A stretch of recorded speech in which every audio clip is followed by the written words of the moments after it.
Manamsi Janatam Sangachadvam Sambadatam Manamsi Janatam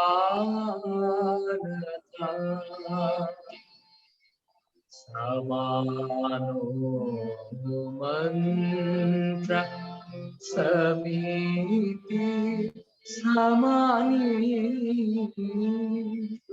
samano mantra samiti samani samanam mana sahachitam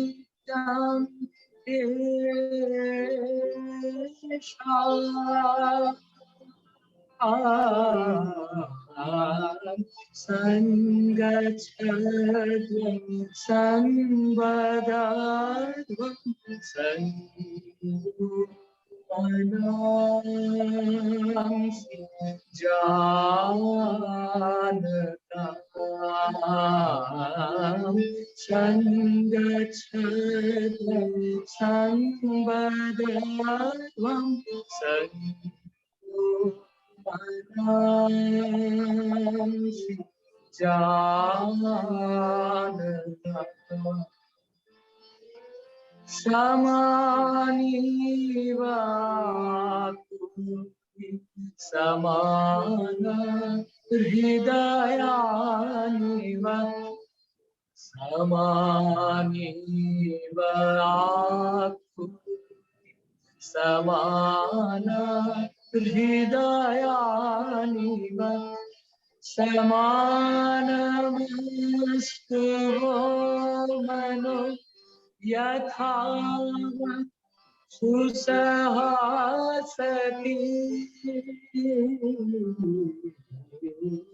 Sangachadvam Sambadadvam Manamsi Janatam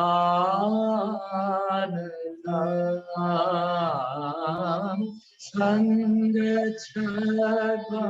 Sambadadvam Manamsi Janatam.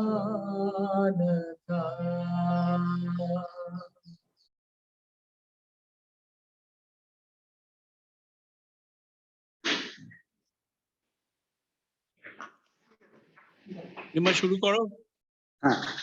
হ্যাঁ, আজকে আমরা আমাদের Visva Bharati lecture সিরিজের ৪৭তম অধিবেশনে উপনীত। তো আজকের আমাদের এই লেকচার সিরিজে সভাপতিত্ব করবেন আমাদের বিশ্ববিদ্যালয়ের সম্মানীয় উপাচার্য অধ্যাপক বিদ্যুৎ চক্রবর্তী মহাশয়। আমি জানি যে স্যারের আজকে একটা হঠাৎ করে আর্জেন্ট মিটিং এসে গেছে, স্যার হয়তো পুরো সময়টা আমাদের দিতে পারবেন না, তবু স্যারকে আমি অনুরোধ করবো, স্যার আপনি যদি প্রথমে একটু আমাদের লেকচার সিরিজকে ইন্ট্রোডিউস করিয়ে এবং বক্তাকে আমাদেরকে স্বাগত জানাই। স্যার দু চার কথা যদি আপনি বলেন স্যার। Sir please. আমি জানি না অমিত বাবু আপনি কি বাংলায় বলবেন না ইংরেজিতে বলবেন? আমি ইংরেজিতে বলবো, কিন্তু বাংলা বলুন। না আমি আসলে নিমাই শুরু করলো বাংলায়, তো ইংরেজি আপনি বাংলায় বলুন। আমার মনে হয় সেটাই ভালো। আমি প্রথমে অমিত বাবুকে অভিনন্দন জানাই এবং আমি আমন্ত্রণ জানাচ্ছি, তার কারণ অমিত বাবু ব্যস্ত মানুষ, তা সত্ত্বেও বিশ্বভারতীর জন্য সময় বার করেছেন এবং আমাদেরকে উনি India's foreign policy new challenges এর উপরে বক্তব্য রাখবেন। এটা আমারও খুব ফেভারিট বিষয়, কারণ আমি পলিটিক্যাল সায়েন্সের ছাত্র, ইন্টারন্যাশনাল রিলেশনস আমার একটা পেপার ছিল। তো আমিও জানতে চাই, কারণ আজকের দিনে ভারতবর্ষের রাজনীতিতে যা চলছে চীন এবং সোকল সুপার পাওয়ার নিয়ে, সেই ব্যাপারগুলো নিশ্চয়ই অমিত বাবু তাঁর বক্তব্যে রাখবেন। তো আমি জানি মিস করবো, কারণ হঠাৎ একটা মিটিং এসে গেছে, সেই মিটিং আমার যেতে হচ্ছে। তো আমি আশা করব যারা শুনছেন তারা উপকৃত হবেন, এবং যেহেতু এটা আমরা রেকর্ড করে রাখি এবং অমিত বাবু যদি কোনো আপত্তি না থাকে আমরা ইউটিউবে আপলোডও করে দিই, তাহলে পরবর্তীকালে বাচ্চারা আমাদের সবাই এটা শুনতে পারবে। অমিত বাবু আবার আপনাদের ধন্যবাদ জানাই আন্তরিকভাবে, তার কারণ আপনি আপনার অমূল্য সময় আমাদের বিশ্বভারতীতে দিচ্ছেন, এবং আমি আশা করব যে আপনি ভবিষ্যতে এই করোনা মহামারী চুকে গেলে আমাদের বিশ্বভারতীতে শারীরিকভাবে আসুন। এবং আমি এটা আমরা সবাই মনে প্রাণে মানি, যিনি আমাদের ভারতী লেকচার সিরিজে বক্তৃতা দেন তাকে আমরা সাদর আগ্রহ করে আমরা গ্রহণ করি আমাদের পরিবারের সদস্য হিসাবে। আপনি কিন্তু আজ থেকে আমাদের পরিবারের সদস্য হয়ে গেলেন, অতএব আপনি ভবিষ্যতে আসবেন এটা আশা করি। আর যারা শুনতে এসছেন তাদেরকে আমি এটা খুব সাহসের সঙ্গে বলতে পারি যে আজকে আমরা এমন একজনের কাছ থেকে বক্তব্য পাবো যিনি কিন্তু এক প্র্যাকটিশনার অফ ফরেন পলিসি। মানে আমরা ধরুন মাস্টারমশাই, আমরা বইপত্র পড়ে ফরেন পলিসি বুঝি, ফরেন পলিসি আলোচনা করি, চর্চা করি, কিন্তু অমিতবাবু এমন একজন মানুষ যিনি ফরেন পলিসি তৈরি করতে সাহায্য করেছেন। অতএব যারা শুনবেন তারাও কিন্তু ভীষণভাবে উপকৃত হবেন। আমি চাই তাই আপনারা শুনুন এবং প্রশ্নপত্র নিশ্চয়ই অমিতবাবু নেবেন। প্রশ্নপত্রের মাধ্যমে, আলোচনার মাধ্যমে এই আলোচনাটাকে সাফল্যমণ্ডিত করুন। আপনারা সবাই ভালো থাকুন। যেটা আমি সবসময় বলে থাকি, করোনা যায়নি। করোনাকে আমরা হারাতে পারবো তখনই যখন আমরা করোনার যে বিধি নিষেধ সেগুলো মানতে পারি বা মানতে হবে। যেমন মুখোশ পরাটা একটা, শারীরিক দূরত্ব রাখা 2টো, আর 3 নম্বর হচ্ছে ভিড় থেকে দূরে থাকা, এবং 4 নম্বর হচ্ছে সময় সময় হাত সাবান দিয়ে ধোয়া। আমি অনুরোধ করবো এগুলো আপনারা করবেন। আর এইবারে আমি আর বেশি সময় নেব না, কারণ অমিতবাবুর দুর্মূল্য বক্তব্য আমাদের সবাই শোনার জন্য আগ্রহী আছেন। সবাই ভালো থাকুন, ভগবান আপনাদের মঙ্গল করুন। নমস্কার। অমিতবাবু, আমি একটু আপনার কাছে অনুরোধ করছি, আমাকে একটু, আমি থাকতে পারবো না হয়তো পুরো সময়টা মিটিং এর জন্য, কিছু মনে করবেন না, কোনো অসুবিধা নেই। ঠিক আছে, ধন্যবাদ। রেকর্ড করা হচ্ছে, তো আপনি যখনই শুনতে আপনার ইচ্ছা হবে আপনি শুনবেন। ইচ্ছা না, আমি আসলে অন্য একটা ইম্পর্টেন্ট মিটিং করতে হচ্ছে আমাকে, সেই মিটিং নাই ব্যস্ত। ওখানে বোধহয় নিমাইও আসতে হবে, নিমাইকেও আসতে হবে একটু। আমি স্যার একটু পরে আসছি। ঠিক আছে, কাকুরি আছে, কাকুরি থাকবে। হ্যাঁ, ঠিক আছে, নমস্কার অমিতবাবু, দেখা হবে। নিশ্চয়ই। Sir, with your kind permission, may I now request our assistant professor, Dr. Kakuli Dotto, who is supposed to be the faculty members from Department of Computer System and Science, to request her to introduce the speaker before the audience, as well as to take care about the question answering session and the rest part of the 47th lecture series of Vishwavati lecture, as well as this is also a part of our 75th Videsh Niti Distinguished Lecture Series. So I request my colleague, Dr. Kakuli Dotto, to take care about this session. Dr. Dotto, please. Thank you, sir. Very good afternoon and welcome to the 47th lecture of the Vishwavati Lecture Series. Today's topic is India's foreign policy, new challenges to old diplomacy, and we have with us Ambassador Amit Dasgupta as our speaker. Here is a short introduction to him. Mr. Dasgupta was the inaugural India Country Director for the University of New South Wales, Sydney, for 4 years since 2016. Thereafter, he was appointed Strategic Advisor for the university on its India Engagement Program in July 2020. He continues in this role.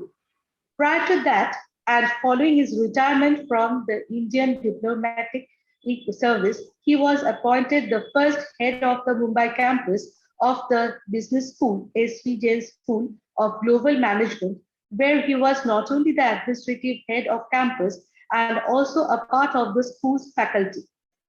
He graduated in commerce from St. Xavier's College, Calcutta University, an MA and an MPhil in sociology from Jawaharlal Nehru University in Delhi. He was the recipient of the Government of India's National Merit Scholarship and did a 2-year affiliation with the Department of Sociology, McGill University, Canada, as a Commonwealth Fellow. He is also an alumnus of the Indian School of Business, Hyderabad, where he completed a EDP. He is a director in the board of UNSW Global India Private Limited. During his diplomatic career, which he joined in 1979, he served in various capacities in India and abroad, such as Cairo, Brussels, Kathmandu, Berlin, Sydney, and Manila. He was ambassador to the Philippines with concurrent accreditation to the republics of Palau, the Marshall Islands, and Micronesia. His latest edited book is The Phoenix Rises, Lockdown Chronologicals. Has a number of other books in his credit, The House of Other Stories, Lessons from Raslana, In Search of Transformative Thinking, The Strategic Shape of the World, India for a Billion Reasons, The Divine Peacock, The Perennial Tree, India by Choice, The Lost Fragrance, Salvaging the WTO, Doha and Beyond, and others. He is currently working on his next non-fiction, Why We Fail. He has publication in the academic journals, civil society magazines, and newspapers on matters related to foreign security policy, management studies, and leadership issues, trade issues, and on international education and government policy. He lectures regularly on these above subjects. His passion is mentoring students. Last but not least, in 2013, the Multicultural Commission of the New South Wales government in Australia awarded him the gold medal in recognition of his contribution during his tenure as the Indian Consul General in promoting multiculturalism and harmony during the difficult time when attacks on Indian students threatened to disrupt bilateral relations. He is a distinguished fellow of the Australia-India Institute and a senior fellow at the Society for New Policies. So after this brief introduction, I would like to request Ambassador Dasgupta to take over the dais. Thank you, sir. Thank you very much, and for this very elaborate introduction. Let me start by also expressing my gratitude to Nimai for having connected with me and organizing this program, along with all his colleagues who have assisted him. The format that we agreed was that I would speak, and then I'm happy to take all the difficult and not so difficult questions from the students. When Nimai and I were talking about the subject area, it was initially Indian foreign policy. But there's a new book that I'm working on, which is New Challenges to Old Diplomacy. And so I appended that with his permission as a subtitle. And my objective would be really to explain to you how foreign policy is not a static process, that it is a dynamic and evolving process. The foreign policy in 1947 and the foreign policy in 2022 for, let us say, India, has undergone significant modifications over time. And this brings about not only opportunities, but also significant challenges. And it is because the world is evolving that new issues come up which require our attention. So this would be essentially the focus. And I'm very happy to take questions. I don't know how much time you have, but it is about 20 minutes past 4 now. And so let me start. Nimai, how long would you like me to speak? Yes, sir, you can speak till 1 hour, no issue, sir. All right, okay. So as long as I don't bore the students. No, sir, please. I'm happy to do so. Let me start off by saying that, the years in which I joined the Foreign Service, 1979, and the years prior to that, quite frankly, many of the gadgets and many of the technological advantages that we take for granted today were not available at that time. There was internet, of course, but not with the bandwidth that people of your generation, and I mean the students, enjoy today. And much of the information that we try to acquire as part of our jobs as diplomats needed a lot of hard work, a lot of digging, and a lot of meeting with people trying to understand why this happened, what could happen if it happened, what were the compulsions behind it. And so the very first significant challenge was really the challenge of communications. And communications at that time were slow. Today, what happens is that if Russia decides to invade Ukraine, you know it real time.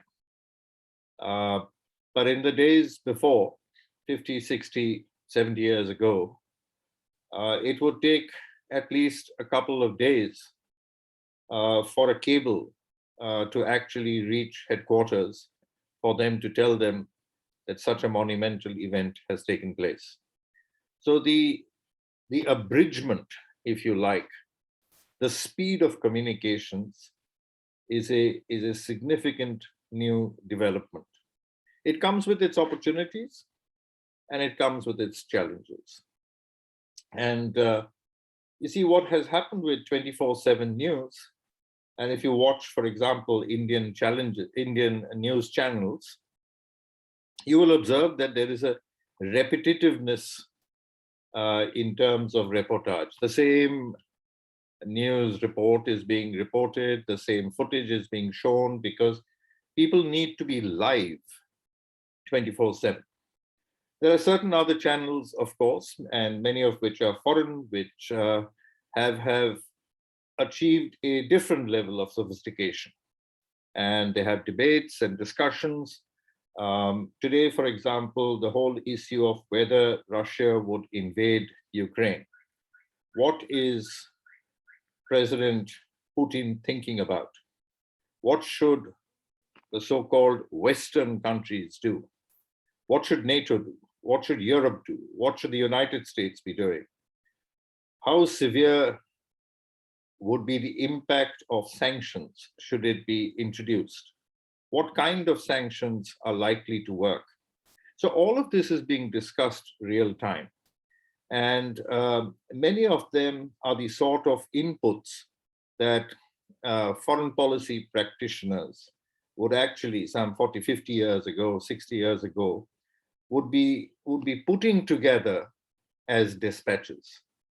Today, they are available to you on any of the major newspapers that you pick up, on any of the significant and let's say well-known news channels that you listen to, international news channels that you listen to. In that part of the world, you would also listen to Russian television. You would listen to what the Ukrainians are saying. So in a way, as someone said, you see, the diplomats of the earlier years were actually expected to be very good journalists. And the diplomats of today's years actually have much of their work cut out for them. It's now available to you, whether it's a report that an event has occurred or an analysis on what that event means. So I'd say that communications is an extraordinary new development, thanks to technology, that has impacted foreign policy. You might ask, what is foreign policy? And my loose and, if you like, easy definition of this is that foreign policy is the protection of a nation's national interests. And these are naturally what we refer to as strategic national interests. And what is diplomacy then? Diplomacy is the implementation of a country's national interests without going to war. And I think this distinction of without going to war is something that all of you have been hearing about with regard to the current crisis in Ukraine. Because what everyone is saying, and what India has recently said at the United Nations, is that they are hoping for a diplomatic solution as opposed to a military invasion, right? So there is a distinction, therefore, that needs to be made, and a distinction which has existed over time. You know, people used to have special envoys who would be sent to try and avert a war. But if all efforts failed, which means if diplomacy failed, then the threat of war loomed large. So I'd say the first real challenge, and a very basic challenge, that foreign policy practitioners face, and including foreign policy analysts who face, is the information challenge, where it is today available to you real time. Of course, you have to guard against fake news, but let me assume that you have done so. And once you get that information, it is the ability to be able to sift through it, analyze. You have the ability, when you look at reports and articles, editorial pieces, you have points of view that are expressed as to why this happened.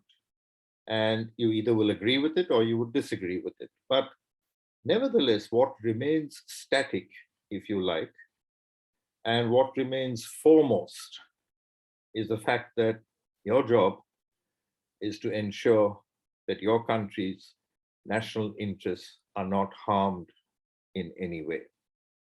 Let me analyze this a little bit more.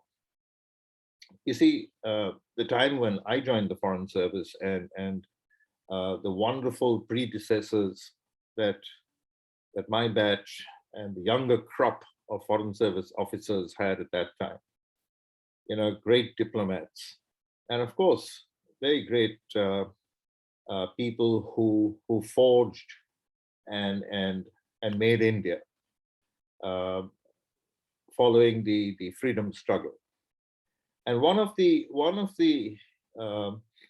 pillars, if you like, of Indian foreign policy at that time was the non-aligned movement. And what does non-aligned movement actually mean? It's different from unaligned. Non-aligned is the ability to say that I will decide to go with this side or that side, especially in a bipolar world, because the Cold War had broken out. Second World War had ended, and the world was really divided into, crudely speaking, the East and the West. Actually, between the Soviet Union on the one hand and the United States and its allies on the other. And Pandit Nehru, along with many others who were his friends from different parts of the world, people like Sukarno, people like Nasser from Egypt, Nkrumah, they all sat down and decided these were newly emerging countries. They had just gained freedom.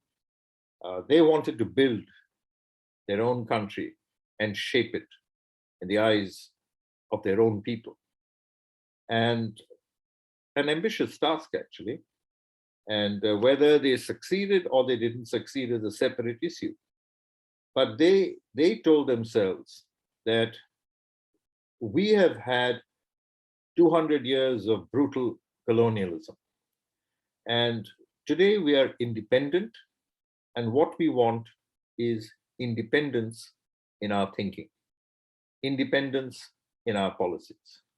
And this independence in our policies, the contrary view would be dependence on someone else on what your policies ought to be.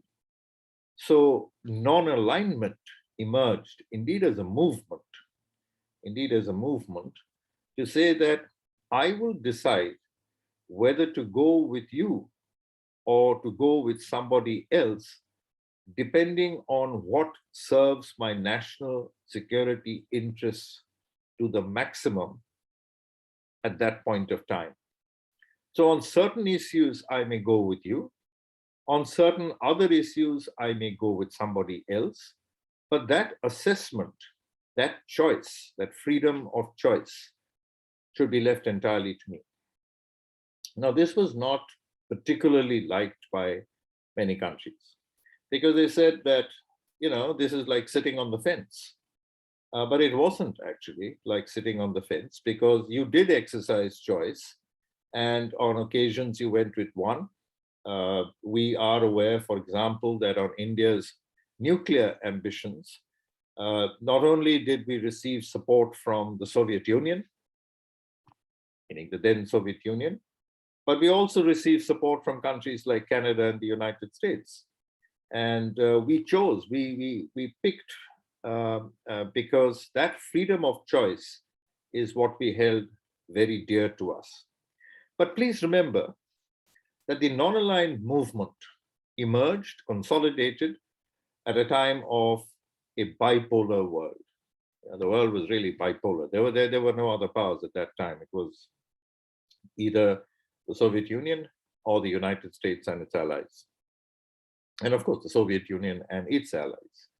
And today's world is different, because it's not a bipolar world.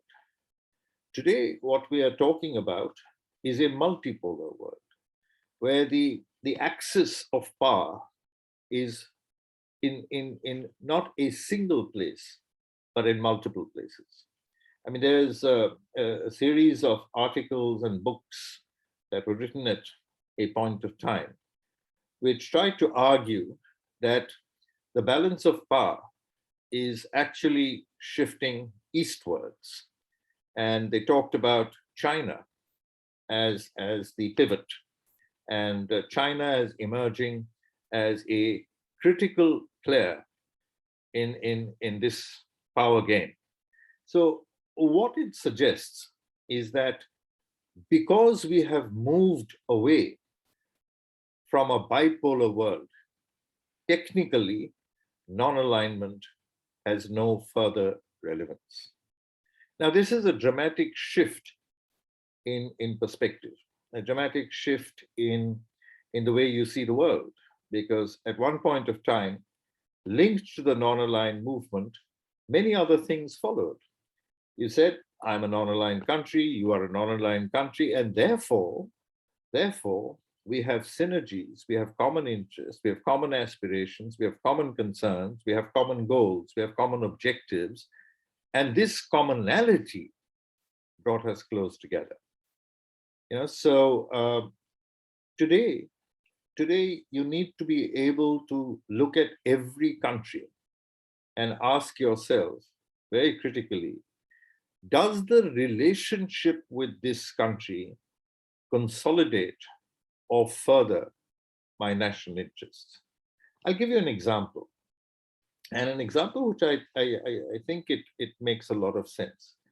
You see, what happens is when you put all your eggs, for want of a better analogy, if you were to put all your eggs in a single basket and say that, well, XYZ country is giving me lots of loans and this and that and the other, and I therefore, since I need the money, I therefore will go along with them. And this is very evident in our neighborhood.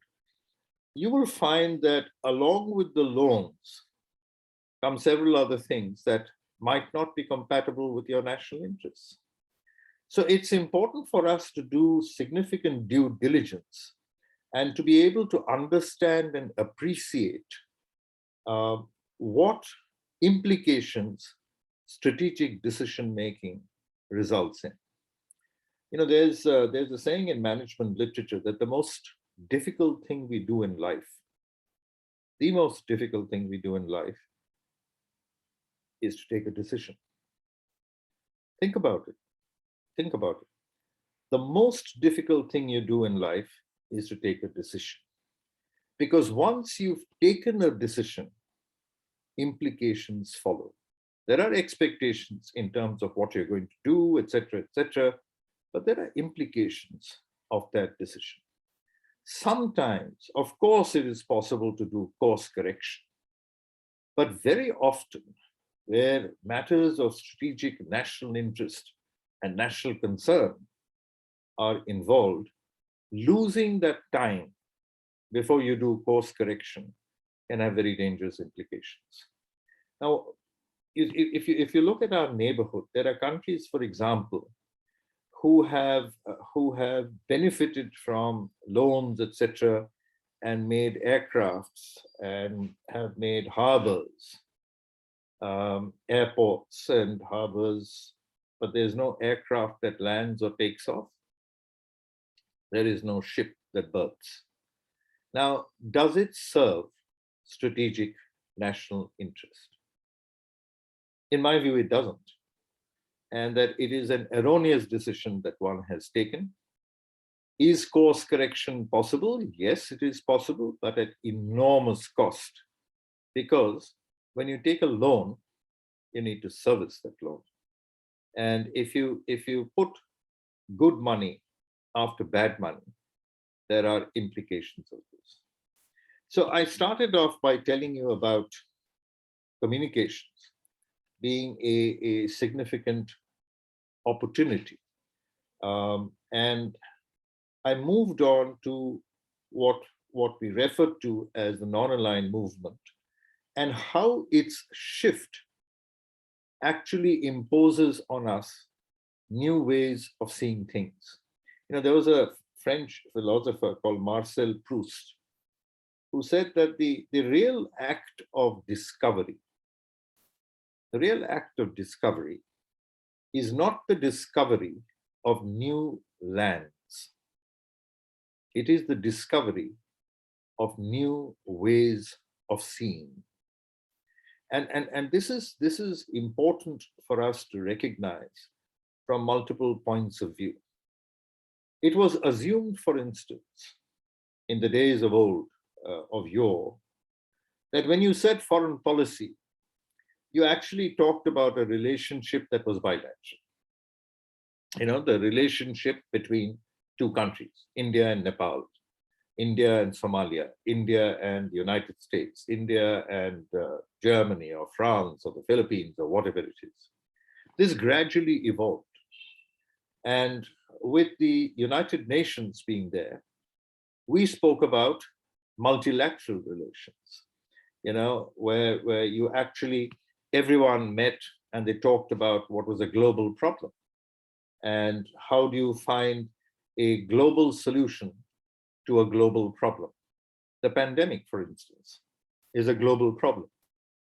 So how can countries sit down together and find a solution to it? So you had bilateral relations, you had multilateral relations, and foreign policy evolved. But you also have regional relations, because you do recognize that your neighbors impact you the most. You know, there is a phenomenal impact that the United States has on Canada, a phenomenal impact that Mexico has on the United States.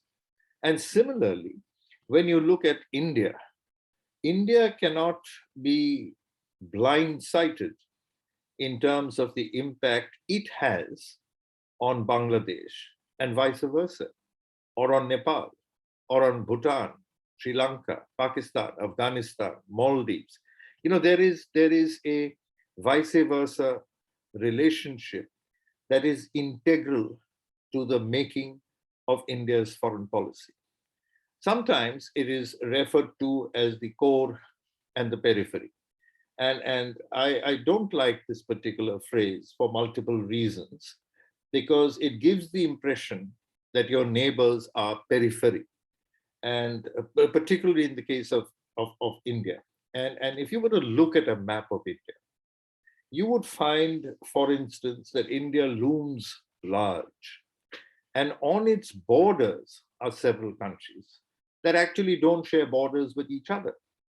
You have Pakistan, you have Bhutan, Nepal, Bangladesh.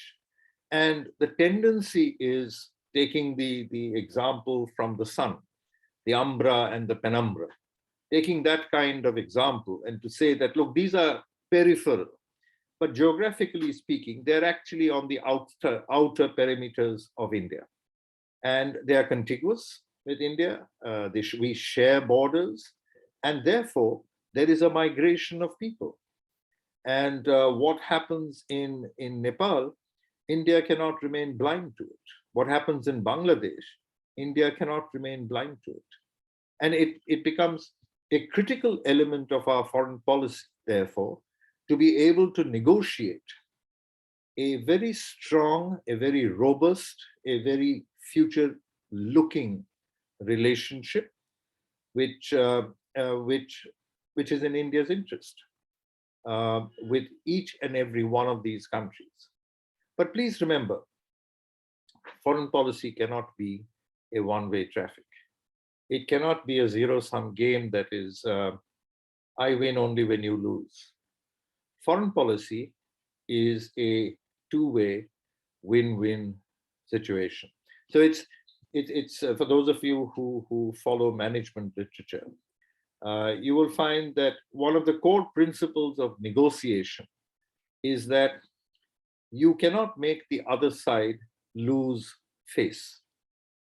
Yeah, losing face is something that we in India, in Southeast Asia, we understand it. There's a Chinese word for it. It's called mianze. You know, it's the face, mianze. Now, if I do something which makes someone lose face, I'm actually taking dignity away from that person, right? And negotiations are not successful when people lose face. They may appear to be successful at that point of time, but they're not sustainable. They're simply not sustainable. You know, when you as students of history, and I'm so sorry I'm not able to see all of you students and interact with you. Maybe you know, the invitation that was given someday when I come to Vishwabharati and I can speak to you face to face. It makes the interaction so much more enjoyable. But when you go back and look at history, following the end of the First World War, the actions taken with regard to Germany were meant to make Germans feel a loss of face. You know, Germans felt that there was something wrong with them. Germans felt that dignity had been taken away. Germans felt humiliated. And all of this impacted German thinking. And it impacted German thinking in a huge way. Initially, they kept quiet and they took this humiliation, but it only made it worse and worse. And then, of course, you have the entry of the evil, charismatic presence and influence of Hitler.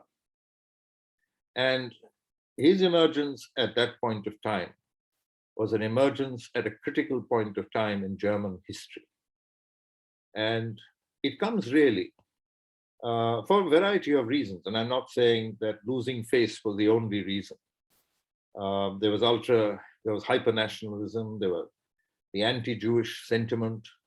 Please remember, all of this combined together.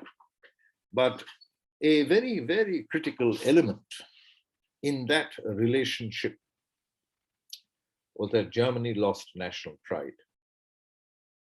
You know, and negotiations don't succeed. Negotiations are not sustainable if the very basis of that negotiation is to snatch away face. Yeah, so you, I beg your pardon.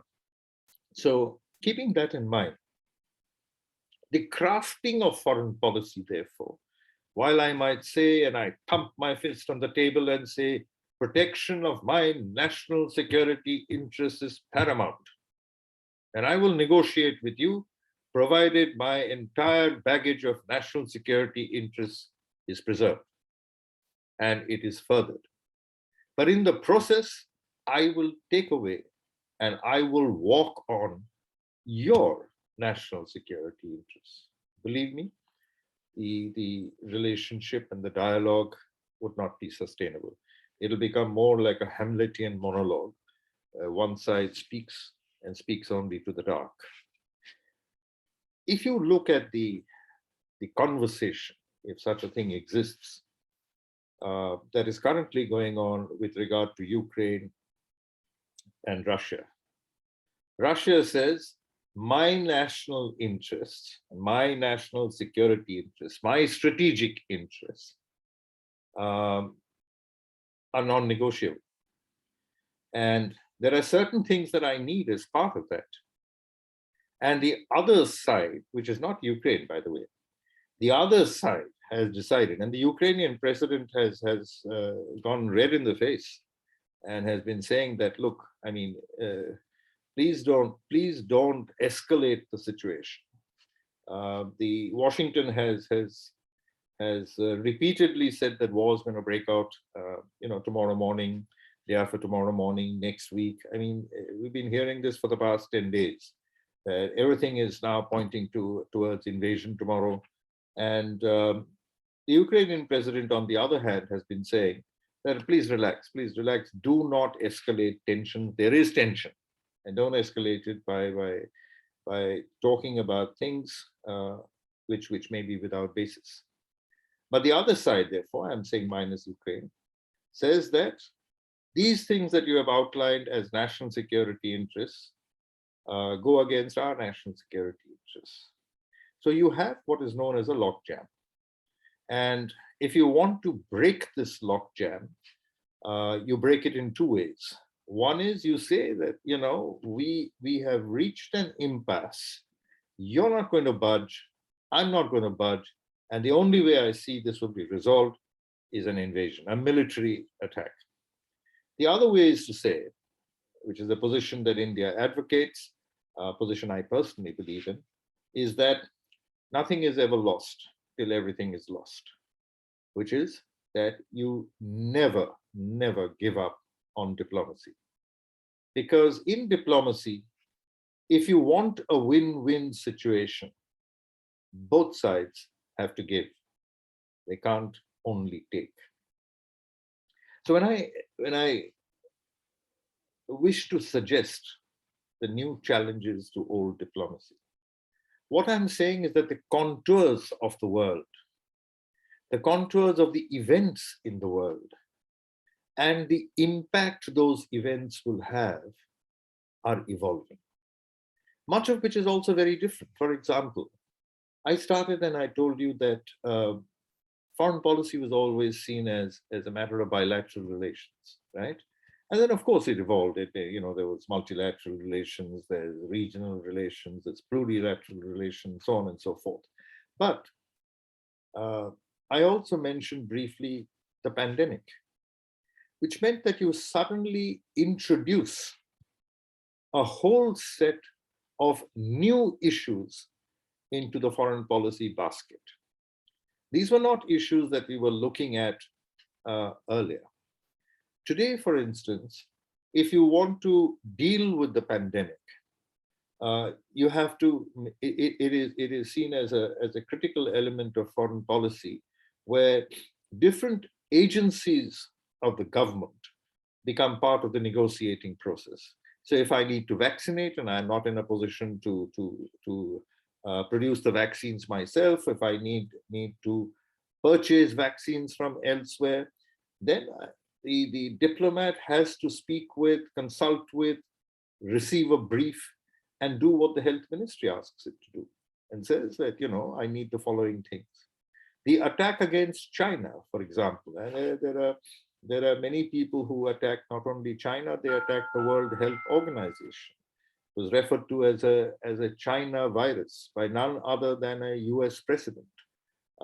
There was a passing reference to say that the way the World Health Organization is behaving is like the Wuhan Health Organization, and that it is so partial and so leaning towards Beijing that it has lost all objectivity. Now, these become foreign policy issues because the objective is not just at one level to pin what triggered this virus, which, by the way, has shut down the world for 2 years. Shut down the world for 2 years. I mean, you are students in a extraordinary university. For you, the impact may have been on education alone, but you are also part of a family. And as part of the family, you would have seen the implications of this shutdown, this global shutdown, which is at a macro level. But economies at the micro level suffered. People have committed suicide. You know, it's extraordinary, this whole impact of the pandemic for the past 2 years. And it is also a foreign policy issue. If you study trade, there was a time when the rich countries, the developed countries, they argued, by the way, as you might know, the last round of trade negotiations at the WTO, what is known as the Doha round. It was also called the development round. It was, by the way, very coincidentally, the Doha round commenced in the same year in which the aircrafts hit the Twin Towers and other parts of the United States. I'm not saying that there's a correlation between them, but the term development round was never used by the developing countries. The development round terminology is a concoction by the developed countries to give the impression to the developing countries that this round will address their deep concerns. And it was in this same round. There was a gentleman from New Zealand, Mike Moore, who was the then Director General of the WTO. And Mike Moore made it his signature tune, if you like, that there would be many non-trade issues that would be brought into the trade agenda. And several diplomats, you know, whether diplomats from the United States or from Europe, diplomats from India, along with trade negotiators, found this to be an element that became part and parcel of foreign policy. I'll give you examples of non-trade issues. You know, the developed countries argued that labor standards, that unless that you needed to regulate who worked and produced stuff to be able to sell that stuff. Now, they called it fair trade. Issues related to child labor came up. And they then argued that, look, we will not import products from the following countries. Environmental standards were introduced. And they said that, look, unless these environmental standards are met, I'm afraid you can't sell anything to us. Now, this is the so-called development round. Now, what happens is people like myself, and I recall I was very deeply involved with it. It was a subject I enjoyed. A completely trade issue became part of the foreign policy portfolio. I'll give you another expansion, if you like, of the foreign policy basket, which is terrorism and counterterrorism. Now, these would normally be considered to be part of the agenda of intelligence officers, of security and defense personnel. But terrorism and working on areas related to terrorism is a critical ingredient of today's diplomatic agenda, and the portfolio that, let's say, diplomats from all countries focus on. This to explain a little further on this. One of the neighbors that India has, and I'm talking about Pakistan. It's a country that we have a lot of difficulties with, a lot of communication hurdles, and it's a country which where one of the elements, you see, at one point of time, if you there was a hyphenation that the world believed in, and so if you said India, you said Pakistan. It was like saying fish and chips, bacon and eggs, Romeo and Juliet. So this hyphenation took place, automatically. When you said India, you said Pakistan. And Pakistan, Islamabad, enjoyed a very robust, very strong, very sort of friendly relationship with Washington. And so if a high-profile person came from Washington and decided that he or she would stop in South Asia, then the person would make sure that they visited New Delhi and then visited Islamabad, or visited Islamabad and then visited Delhi. So this clubbing together, this hyphenation, was something that India struggled with. And you're in Vishwabharati, you know that one of the very strong neighbors and friends that we have is Bangladesh. And this year is a historic year for them, celebrating a landmark of their freedom struggle and their independence. And when the Bangladesh war broke out, the then president of the United States, and of course, it was a war that was not just within Bangladesh. It was a war between Bangladesh, which was then called East Pakistan, and West Pakistan. India was buffered in between. India found itself drawn into the war because of multiple reasons, including ethical ones, moral ones, strategic ones, its national interest, and a war was fought, which culminated finally in the emergence of a new and sovereign nation. But the Seventh Fleet of the United States had threatened India to say that if there was involvement by the government of India in this skirmish between West Pakistan and East Pakistan, the United States would intervene. So suffice it to say that Pakistan enjoyed a very cozy relationship with Washington. Over time, this has changed. And this has changed not only because of very astute diplomacy on the part of India, but it's also changed because of a series of global events and the emergence of very strong global concerns on a number of issues.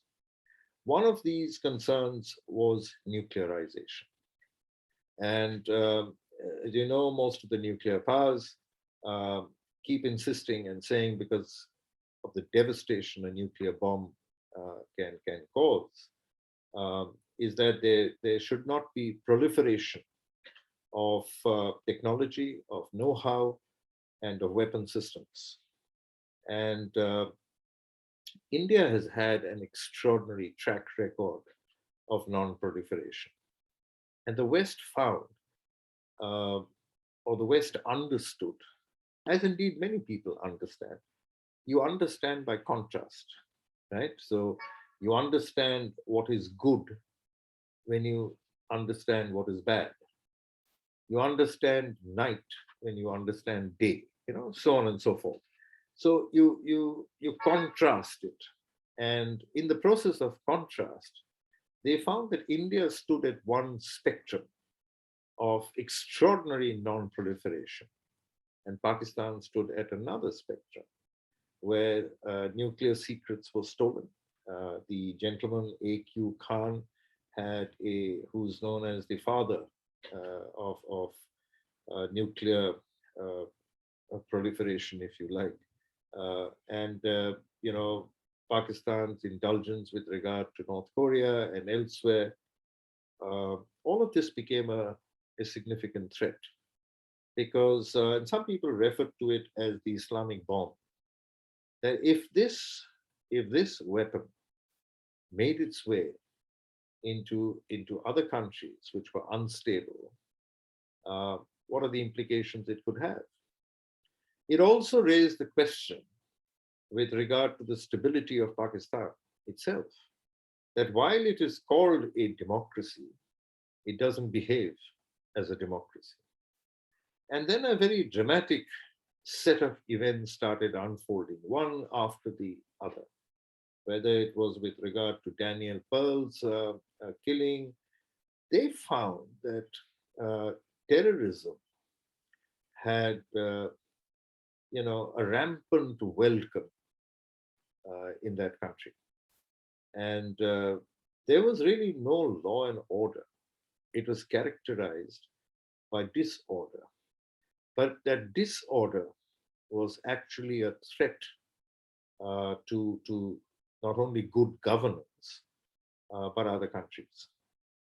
As you know, the famous operation that took place when the Navy SEALs took out a man who claimed responsibility and was the mastermind behind 9/11. And I'm talking about the killing of Osama bin Laden. And this happened just adjacent to a military camp in the city of Abbottabad in Pakistan. So I think what happened is that straws can break a camel's back. And within the global arena, Pakistan lost all credibility because it was seen as a country that would not only harbor terrorism, but as a country that used terrorism as a strategic instrument in their foreign and security policy. But there was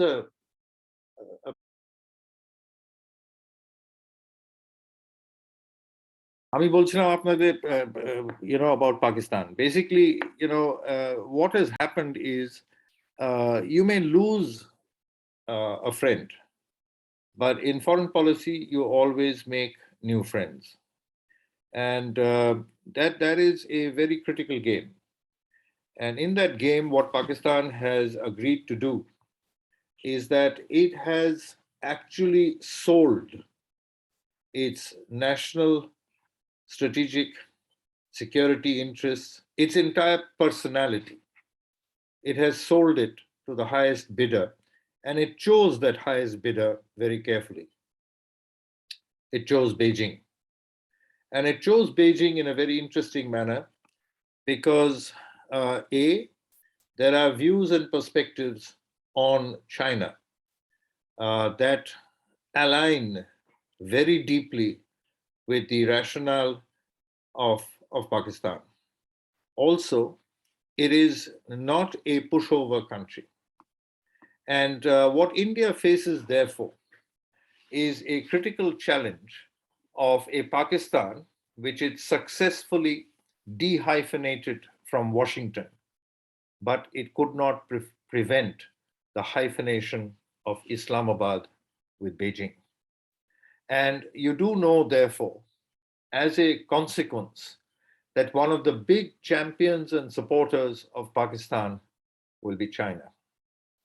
And I think this brings me briefly to the next part, which is China. And India has enjoyed a relationship which has not been very turbulent, a relationship which has been calm. Our borders have been calm for over 40, 45 years. And a couple of years ago, this calm this tranquility was overturned, and overturned in a very serious manner, which caused deaths on both sides. Not deaths of diplomats, not deaths of innocent civilians, deaths of military personnel. And I think it's important for us to be able to recognize that this genuinely means that we are currently going through a very difficult phase with regard to our relationship with China. Please also recognize that China is a neighbor. And if neighbors can impact your policies, China's impact on India will be significant. In addition to this, India's trade and economic relationship with China is a very strong one. And this too can get affected. And therefore, the nimble footedness, the agility that foreign policy requires at this very critical juncture is significant in terms of how it deals with Beijing. You most certainly cannot be seen as a nation that caves in, but you most certainly also need to know where your strengths lie, where your weaknesses lie. In other words, foreign policy is successful only when it is realistic. You know, we can have extraordinary ideas about who we are, but it needs to be rooted in a sense of realism. Because what we do know is the significant military and economic clout that China enjoys, which we don't, which we don't. In other words, diplomacy becomes a very important tool in being able to negotiate and navigate what I can only refer to as troubled waters. The final point I'd like to make is that, you know, as students of IR, students interested in political science, and I dare say all of you would have seen this, that there are two kinds of diplomacy. One is a very formal, structured diplomacy, a diplomacy where governments speak with governments and government agencies. I mean, you may speak to defense personnel, you may speak to security personnel, to trade personnel, who are not necessarily from the Foreign Office, but it's government to government. But there is another diplomacy, and that is a diplomacy of people to people. There are various terms that are used to describe this. You know, the man who first coined the term was a professor in the United States called Joseph Nye. And he used the term soft power. And some people use the terms public diplomacy. We use the term public diplomacy, and we also mean soft power. And India has been using it for a very, very long time without realizing, if I may be permitted to say so, that it was actually exercising soft power. I mean, several years ago, when I was a student in Montreal, I came across an old Turkish lady. She spoke only Turkish. She was older than my mother. And I didn't speak Turkish. And she saw me and she was told by her son, who was a classmate of mine, that I'm from India. The moment she saw me, she sang the song from Avara. And the power that Raj Kapoor's films had was extraordinary. I mean, I simply couldn't believe it. I took a bus, you know, a public bus, you know, in Cairo, and it was very crowded. It was a hot day. I had to go to go somewhere, go to the university actually, and so I got in from the front gate, and the man looked at me and said, "Al Hind," which means India. I said yes, Aiwa in Arabic, and he started singing the song from Sangam, Bol Radha Bol. And he sang that song and he said, "No charge for you, my friend, no charge. Bus free." Now, this soft power is an extraordinary element which has now become part of the lexicon in an institutionalized manner of foreign policy. I mean, these set of talks that the Ministry of External Affairs has organized in some of the most prestigious universities in India, like the Vishwabharati, for instance, is an initiative in public diplomacy. It's the reaching out and trying to explain to audiences what India's foreign policy is all about. And this is again a dramatic shift, because in earlier years, foreign policy was made in the hallowed, if you like, sanctum sanctorums of South Bloc, which is what houses the Ministry of Foreign Affairs. And it was something that a very closed group talked about. You discussed India's relationship with Bangladesh without bringing in West Bengal into the conversation. You discussed India's relationship with Maldives without bringing in Kerala into the conversation. You discussed with regard to Sri Lanka and didn't bring in Tamil Nadu. Delhi decided. And this today is an enlightened shift away from that kind of thinking. I'll stop now, only because I'm mindful that I disrupted the talk and the flow of your thinking because the electricity went off, and I'm hoping very much that it doesn't go off and I can take a set of Q&A from all of you. Don't ask very difficult questions, but Nimai, if you agree, I've spoken for about an hour, disruption of 5 minutes, but I'm happy to take Q&A. Otherwise, like a good Bengali, I'll keep talking for another hour. Okay, sir. Thank you. Thank you very much, sir, for your enlightening lecture. So let us go to the chat box to see whether there are any questions from the audience. Audience, please, if you have any question. Here we got a question. Will it be right to say that in the age of social media and global village, it is the discourse about the events rather than the events that are controlling international relations? In other words, how much do you think media play a role in shaping foreign policy? Media plays an extraordinary role, not just in shaping foreign policy. Media plays an extraordinary role in shaping our thinking. Today, for example, what has happened is that we've outsourced all our thinking.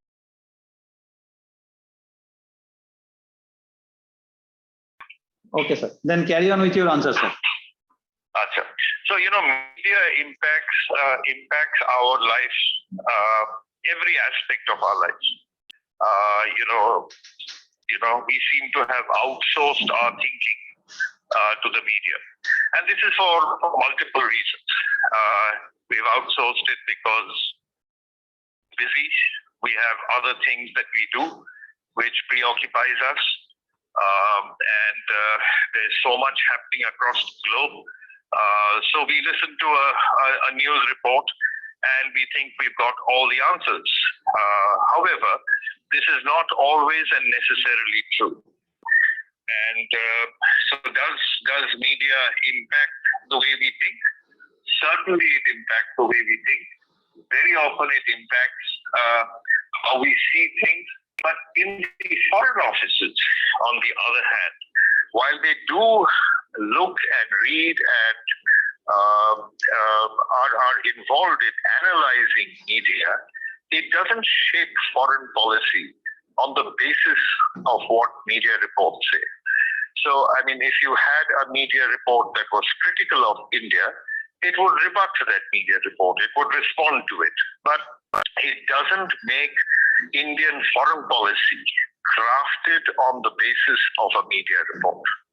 I don't know if I've responded accurately to you, but and explained it. But so you must make a difference between government response and people's response.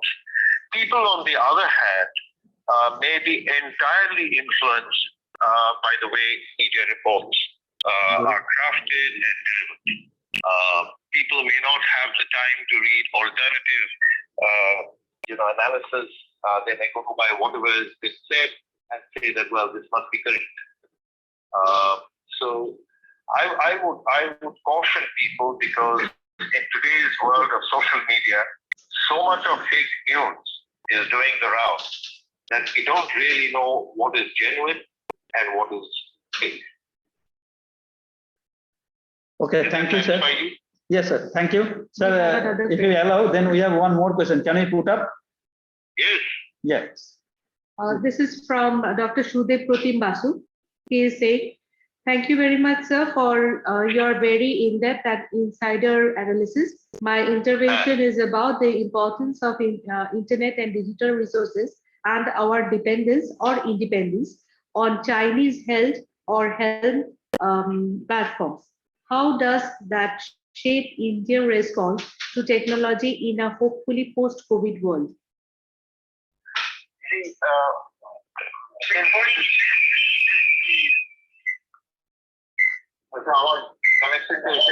Sir, okay.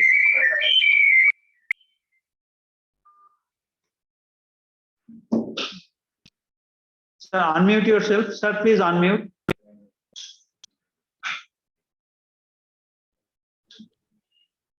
Yes, sir. Now it is. Yeah. Fine, sir. Okay. So you see, one of the areas that I was not in a position to discuss purely because of lack of time is that one of the great challenges that we face today is the challenge of cyber. And that cyber challenge, you see, what happens was that there was a time when if you spoke about invasion, a military invasion, you actually spoke about one army going into the other country's territory, entering that other country's territory, and there was a war. And so you spoke about the movement of military personnel. Today, you can sit in a country and disrupt through a cyber crime. You can actually disrupt whatever you want. I mean, can you imagine the extent of disruption that can take place if someone decides to suddenly stop the traffic lights in Kolkata? If you decide, for example, to penetrate the cyber system at Vishwabharati University and mix up all the student records, it can have enormous impact. And take it to other levels. If you disrupt electricity, if you disrupt an entire health system, if you attack hospitals. So I think what happens is that we have to be mindful that when we are talking about internet, which we see as an extraordinary good thing, a benefit, it also has the other side. And it has the other side, meaning it has the capability of being misused. And we have ample examples of countries that have misused it. China most certainly misuses the internet in order to disrupt, in order to cause, and in order to be able to give you the message that with the press of a button,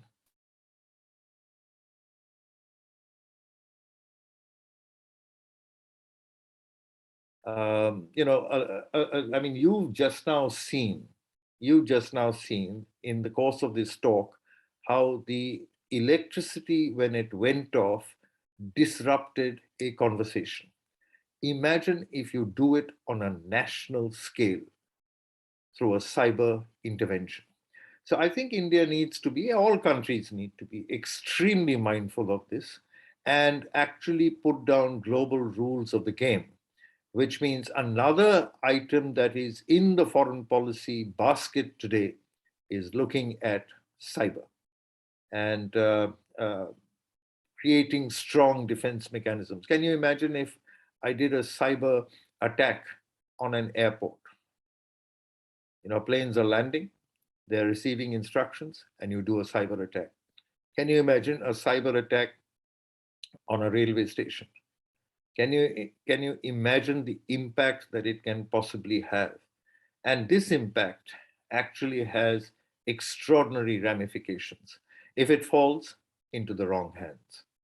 I don't know if I responded to your question, but I hope I did. I don't find any more questions in the chat box. So with that, with your kind permission, sir, we can end this session.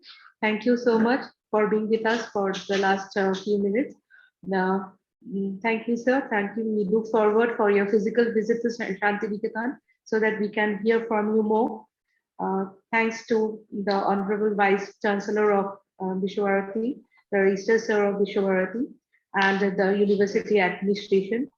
At the same time, I deliver my thanks to the technical team of the library, Vishwavarati, and Computer Center. And last but not least, Shangi Bhavana for the Vedic hymn and the audience, of course. So with that, we end this session. Thank you so much for being with us. I'd like to also express my deep gratitude to Vishwabharati, the Honorable Vice Chancellor, the Registrar, and all of you for the opportunity to speak to your students on the virtual mode. I'd like to thank the Ministry of External Affairs for this opportunity as well.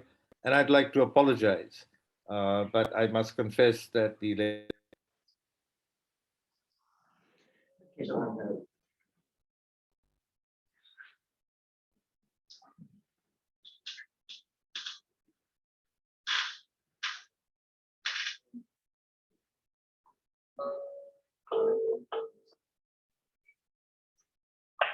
সব ধন্যবাদ দিয়ে দিলাম, আবার electricity চলে গেল। ঠিক আছে sir, no issue, please continue sir. দেবেন আর সবাইকে জানিয়ে দেবেন যে ইলেকট্রিসিটি আমার কন্ট্রোলে ছিল না। অফ কোর্স কি করতে পারি? Yeah, no issue, sir. And sir, before finally wrapping up this session, on behalf of our Vice Chancellors, since he is acceptive and he also agreed that now you are the part of the Vishwavarati family members. So I do expect very soon after the corona crisis is over, we need to have your physical presence in the campus, and in this conference hall, we need to have your valuable talk to reach our points and to reach our fulfillment, and of course to pay our physical honor to you when we will able to get you in the campus, sir. So please do have a visit to the campus, please, sir. আমি খুবই কৃতজ্ঞ, vice চ্যান্সেলরকে বলে দেবেন আমি খুবই কৃতজ্ঞ। আর যখন আমি কলকাতায় আসবো, নিশ্চিত আমি বিশ্বভারতীতে আসবো আপনার সাথে যোগাযোগ করে। যে আপনি যদি আপনাদের ইচ্ছে হয় ছাত্রদের সাথে অনুষ্ঠান করে ওদের সাথে ইন্টারঅ্যাকশন, আমার ছাত্রদের সাথে মেশামেশি করতে খুব ভালো লাগে, ওদের সাথে আলোচনা করতে খুব ভালো লাগে। আর সে সময় যখন যাবো, এইটুকু জানি কি ইলেকট্রিসিটি যাবে না। Sir, I cannot assure you because that is also not in our control. This time this may not be your control, but that time that may not be our control. So let's face the actual situation. So sir, with these few words, let us pray before the Almighty for your good health and have a nice journey at Vishwavarati, and we look forward to your kind presence in the campus. Thank you very much, sir. Thank you. ধন্যবাদ, আপনারা ভালো থাকবেন। Thank you. Okay. So sir, with your permission, let us leave the online meeting finally. Thank you. Okay. Thank you, sir.